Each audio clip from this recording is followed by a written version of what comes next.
বর্তমান ছাত্রদের মধ্যে যেটা বেশ ভালো একটা জিনিস দেখা যাচ্ছে যে 4 রকমের ছাত্রছাত্রী দেখা যাচ্ছে। প্রথম যারা তারা হচ্ছে চরম অলস। এদেরকে তুমি মারো কাটো যা করো, এদেরকে মাস্টার থেকে শুরু করে বাড়ির লোকের খিস্তি খেতে খেতে এদের চামড়া মোটামুটি গন্ডারের মতো পুরু। এদেরকে অলস বললে খারাপ কম হয়, এরা 7 আলসার 1 আলসা এক কথায় বলতে গেলে।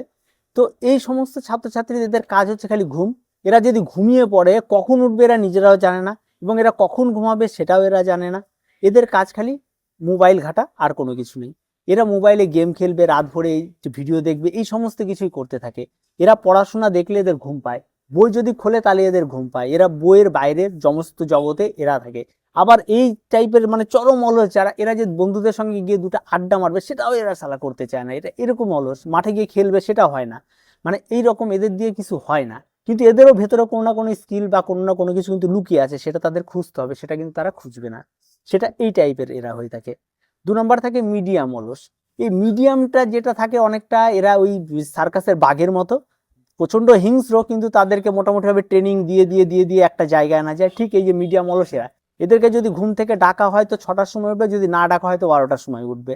এরা এর ক্রিটিক্যাল একেবারে এরা।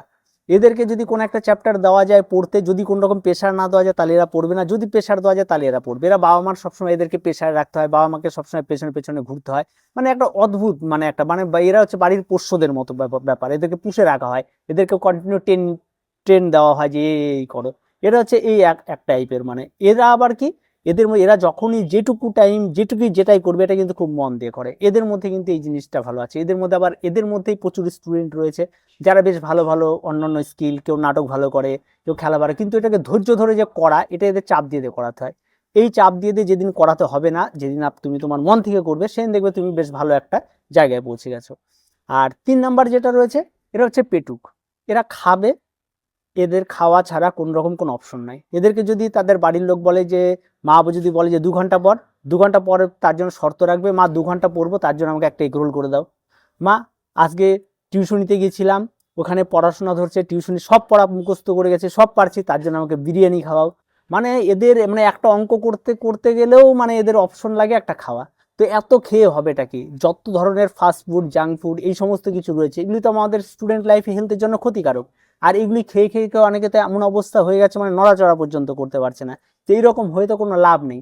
তুমি যদি অসুস্থ হয়ে বিছানায় পড়ে থাকো, তোমার মেধা, তোমার পড়াশোনা, তোমার ডিগ্রি সমস্ত কিছুই অকেজো হয়ে যাবে, কোনো লাভ নেই। কারণ এই ধরনের খাবার খেলে যেটা হয়, সবার প্রথমে কোলেস্টেরল বাড়ে, ফ্যাটি লিভার বাড়ে, আর এই সমস্ত রোগের সঙ্গে সঙ্গে সুগার, সমস্ত কিছু, ব্লাড প্রেশার, সমস্ত কিছু বাড়বে স্বাভাবিকভাবে।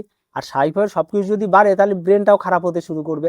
তাই আলটিমেটলি ক্যান্সার পর্যন্ত এই সমস্ত জাঙ্ক ফুড থেকে হয়ে থাকে। তাই এই খাওয়ার সঙ্গে পড়াশোনার কোনো রিলেটেড মোটেও যেও না। মোটামুটিভাবে তুমি অন্তত যেটুকু পারবা পড়ো, অন্তত খাওয়াটা যতটা পারো একটা লিমিটেড, মানুষ বেঁচে থাকার জন্য যতটুকু প্রয়োজন ততটুকুই নেওয়ার চেষ্টা করো। নাহলে তুমি যদি তোমার মুখকে না সামলাতে পারো তাহলে কিন্তু তোমার বিপদ আছে। তাই পড়াশোনাটা যেমন মন দিয়ে করবা, এবং খাওয়াটাও কিন্তু মন দিয়ে না খেয়ে অন্তত একটু নিজের মুখটাকে আটকে রাখার চেষ্টা করো।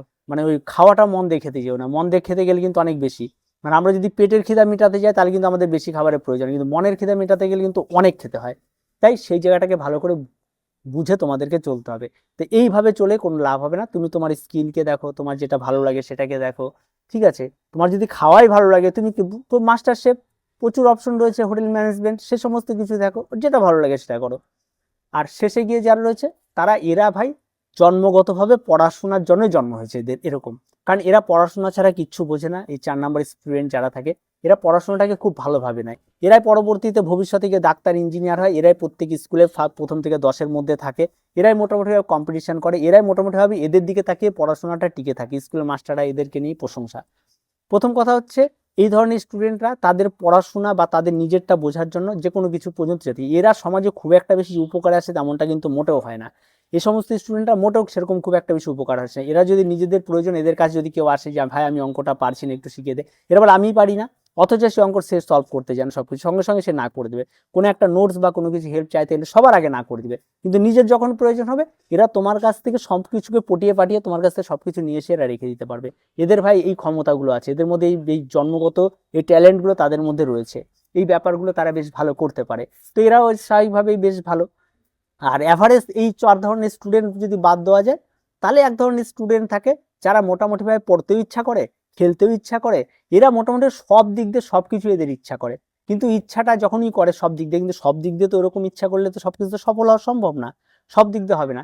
এরা এই এতগুলোর মধ্যে কোনো না কোনো একটা সময় গিয়ে কোনো একটা ঠিকঠাকে বেছে নেয়, এরা জীবনে একদম সাকসেসফুলি মানুষ হয়। এবং প্রত্যেকটা সাকসেসফুলি মানুষকে তুমি যদি ভালো করে দেখো, এরা বেশ, এদের একটা সিস্টেম ছিল। প্রথম কথা হচ্ছে এরা প্রত্যেকেই যে কোনো জিনিসকে, যেই কাজটাকে করছে একদম পারফেক্টলি করার চেষ্টা করেছে। হয়তো সে সকালে ঘুম থেকে উঠতো, সে প্রত্যেকটা তার সারাদিনের নিয়মিত চর্চা, শরীর চর্চা থেকে শুরু করে এভরিথিং, একটা মানুষকে সুস্থ থাকতে গেলে, একটা মানুষকে ভালো থাকতে গেলে, তার ব্রেনকে ঠিক রাখতে গেলে কি কি করতে হয় তার সমস্ত কিছু তারা করেছে। এবং এদের লাইফ স্টোরি দেখতে গেলে একদম ন্যাচারালি জেনারেল স্টুডেন্টদের মতো ছিল। তারা এই ধরনের, তাদের মধ্যে সমস্ত গুণাগুণই মোটামুটিভাবে ছিল। তো তোমার মধ্যে এই চারটার মধ্যে কোন গুণাগুণটা তোমার মধ্যে রয়েছে সেটা অবশ্যই কমেন্টে জানিও। তো দেখা হচ্ছে পরবর্তী ভিডিওতে। তো আজকে এ পর্যন্তই।